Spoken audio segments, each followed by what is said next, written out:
Hello guys, good morning everyone. তো আমি এসে গেছি আবার একটা ছোট মিনি ভ্লগ নিয়ে। আজ সকাল সকাল উঠে অফিসের জন্য বেরিয়ে পড়েছি।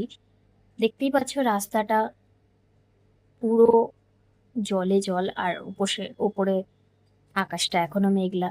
সো যাই হোক, অফিসে এসে গেছি। মাঝখানের ক্লিপিংস গুলো নিই বিকজ রাস্তায় প্রচন্ড বৃষ্টি হচ্ছিল।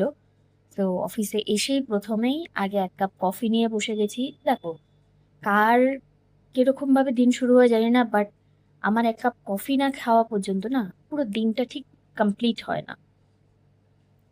সো কফি খেতে খেতে একটু বাইরের নাজারা দেখছিলাম, কেমন কি হচ্ছে না হচ্ছে।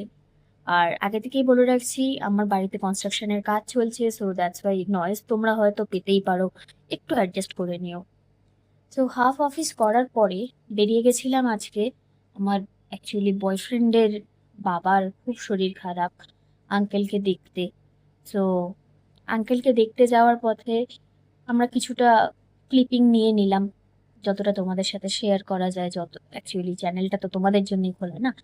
তো বুঝতেই পারছো কিরকম বিধ্বস্ত লাগছে সারা দিন কাজ করার পরে।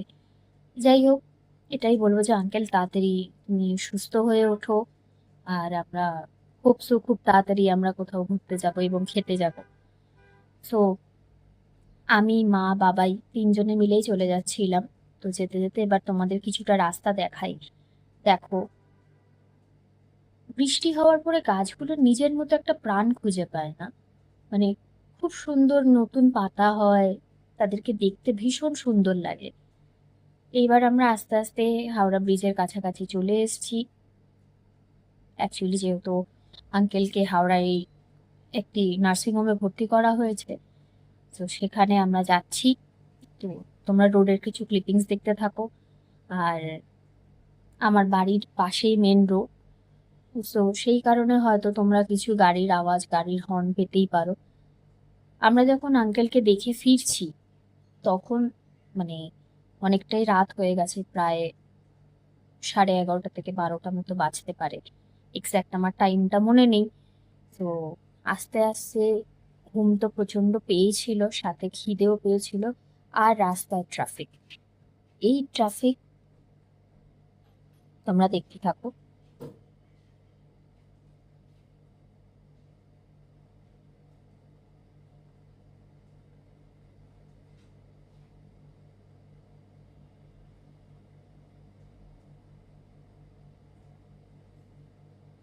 আমরা আস্তে আস্তে সেকেন্ড ব্রিজ ক্রস করে খিদিরপুর রোডের দিকে আসছি। তোমরা কিছুক্ষণের মধ্যেই দেখতে পাবে খিদিরপুরের ব্ল্যাক আউট।